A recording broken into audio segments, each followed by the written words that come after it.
Yesterday marked the anniversary of the Grenfell Tower fire disaster, and you could read about one of the survivors.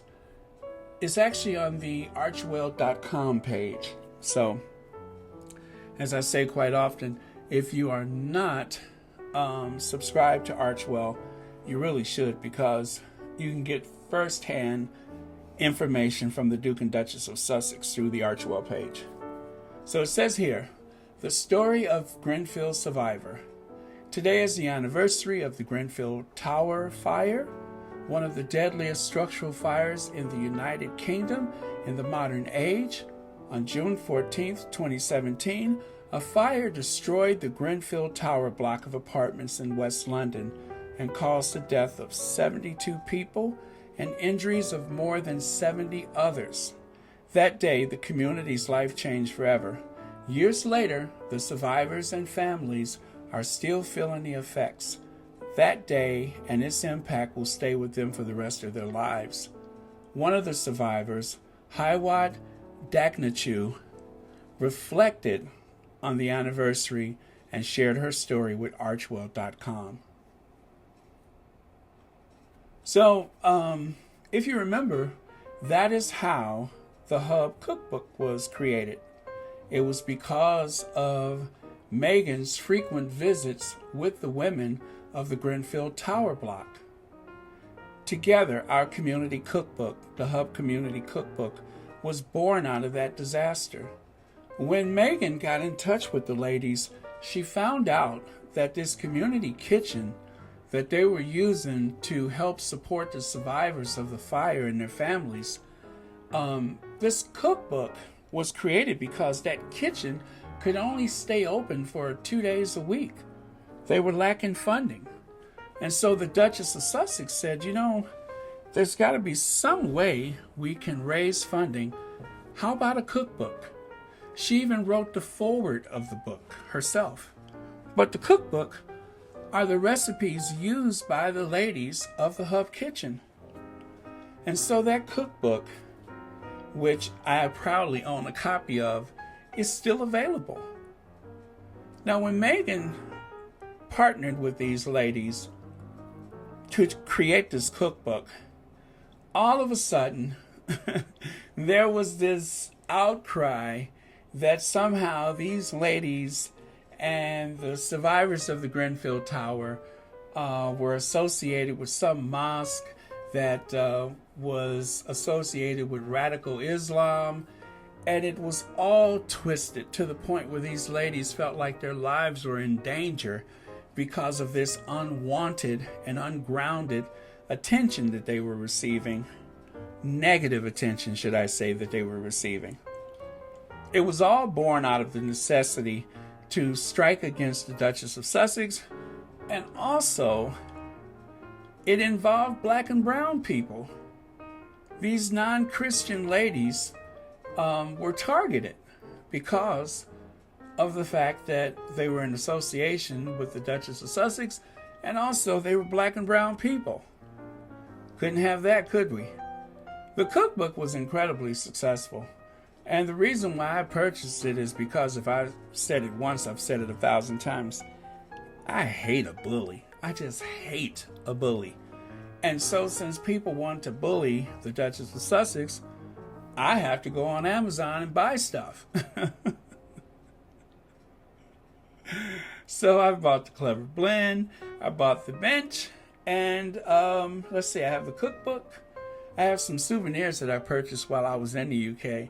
But yeah, so you keep messing with her and I'll just keep buying stuff. So anyway, which reminds me, I need to go to the cottage hospital. I need to find some reason to go there.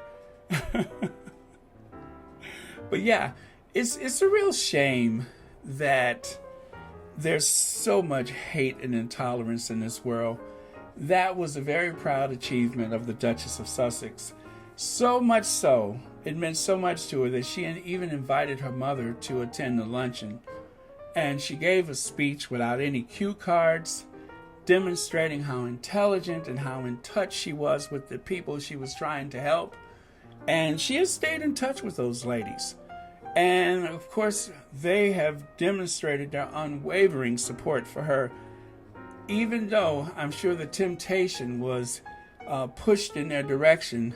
Not one single negative word from the women of the Hub Kitchen. So, hooray to them. Much applause to the Duchess of Sussex for helping out. Now that kitchen is open, I think it's 7 days a week now. Great day. And of course, that was that day that Harry was caught red-handed. Remember? If you haven't seen the video, you should look for it. This is when Harry pinched a few samosas, rolled them up in a napkin, and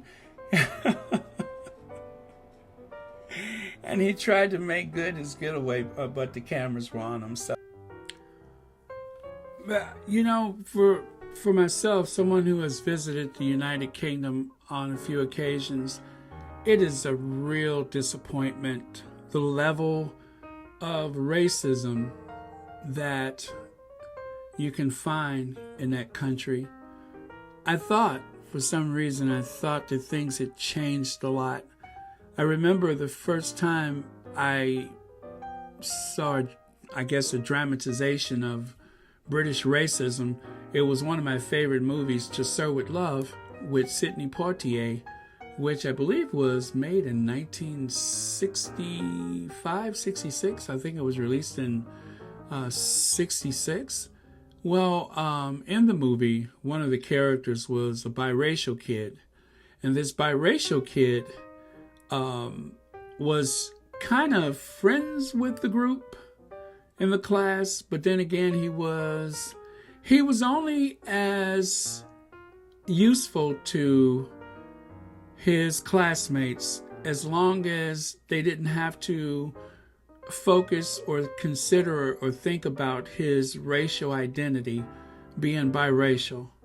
So I guess the premise of the movie was that he had a white mother and a black father that left him. Of course, they had to write that into the script. If you haven't seen To Sir with Love, that is like one of the best movies ever. I've seen it, I don't know how many times, but it's a great movie. And it was one of those things that made me fantasize about visiting the United Kingdom. And I guess these kids were in the East End or Cockney, whatever neighborhood they was. It was really poor. And these kids were like at-risk children. All of them pretty much came from broken homes and poverty. And, you know, these are post-war kids. And let's say if they're in high school in the mid-60s, they had to have been born like around, I guess these were like post-war kids. Maybe around 1950, I guess they were born because they were teenagers. And they didn't have like a big future ahead of them. They were, anyway, you just watch the movie. I promise you, you won't be disappointed. It's called To Sir with Love with Sidney Poitier. And Patricia Routledge is actually in the movie. The singer Lulu. And, gosh, I can't remember the rest of these guys, but one of my favorite movies. But yeah, there was a certain part of the movie where they had to deal with the race of this kid. And I guess as a kid, when I would watch this movie, I didn't really fully understand. You know, I didn't think any place outside of the United States really experienced racism. I thought that was uniquely American. And the other thing that I learned was when I visited Liverpool, I learned about the history of the transatlantic slave trade and how important Liverpool was to the transatlantic slave trade. I actually took a walking tour with Lawrence Westgaff, who is a tour guide as well. I think he's a college professor, but I know he does tours there. And I also went to the Merchant Marine Museum, and they have a great exhibit on the Black Merchant Marine. So it's a lot of interesting stuff that I learned over the years about the United Kingdom. But I just thought that type of racism was in the past. And if you are scratching your head, if you're white and you're saying to yourself, but I thought she was a white woman. She looks like a white woman. Number one, she doesn't look like a white woman. She may look like a lot of things, but she does not look like a white woman. It's not too much of a stretch to say that, yes, it was difficult for her to find casting, because when they were casting a character, they didn't exactly know where to place her. And so, if you're a white person, whether you're in the UK or not, it's hard to understand the effects of racism, especially where it concerns someone who is biracial and, for lack of a better word, have the possibility of passing. I'm sure it's hard for you to understand how racism plays into that, and you may assume that because of her appearance that she would be accepted by all as a white person. Well, nothing could be further from the truth, especially when you're dealing with the aristocracy, where dogs and ponies and breeding and best in show but that's enough about Camilla, best in show. Those are things that you all probably consider more than I would ever consider. It's not as important to me as it is to you whether or not she has X amount of African DNA. I just see her as a black woman. Plain and simple, full stop. She's an African American woman to me. I don't care if she calls herself biracial or not, or of mixed race. Doesn't matter to me. To me, you a sister. Plain and simple. So, big disappointment to me. I have to say, when visiting the United Kingdom, I've only had one incident where I would say that race was involved. And that was when I rode on the train. I had a rail pass. I had a first class rail pass, and that entitled me to a first class seat wherever I traveled in the United Kingdom. And so someone decided to approach me and ask if if they could see my ticket. And of course, I obliged, and they were very polite. They weren't rude about it or anything, but I still have to think to myself, was it my skin tone? Or was it just, I did not see him ask anyone else for their tickets. Anybody else that walked in that direction past the other cars were okay. But that African American, I think we better take a look at your ticket. That was the only thing that I could say. Other than that, I had a great time in the United Kingdom. I don't know if I would ever return because of all of this stuff. I don't think I could ever look at it the same way. It's like eating sausage. Until you've seen how it's made, it's a good idea, but once you watch them make sausage, sometimes you feel differently about it. So anyway, that's it for today. Kind of a heavy topic toward the end here, but that's my experience. I thought I'd share it with you. And if you have a similar experience, please leave it in the comments, because I'd like to know about it. But yeah, so no matter what I say right now,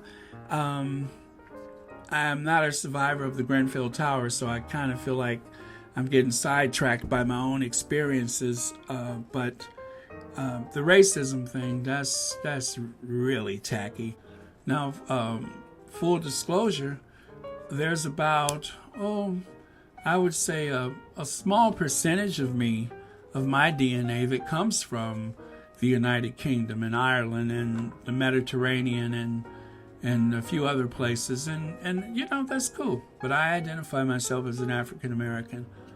That's my culture. That's the way I was raised, and so I'm just as entitled to proclaim myself mixed race. But it's too bad that we even have to consider that. It's really unfortunate. So that's it for today. Again, thanks a lot. Please like and share. Also, and don't forget to hit that thumbs up. hit the bell icon so that you can get my daily uploads.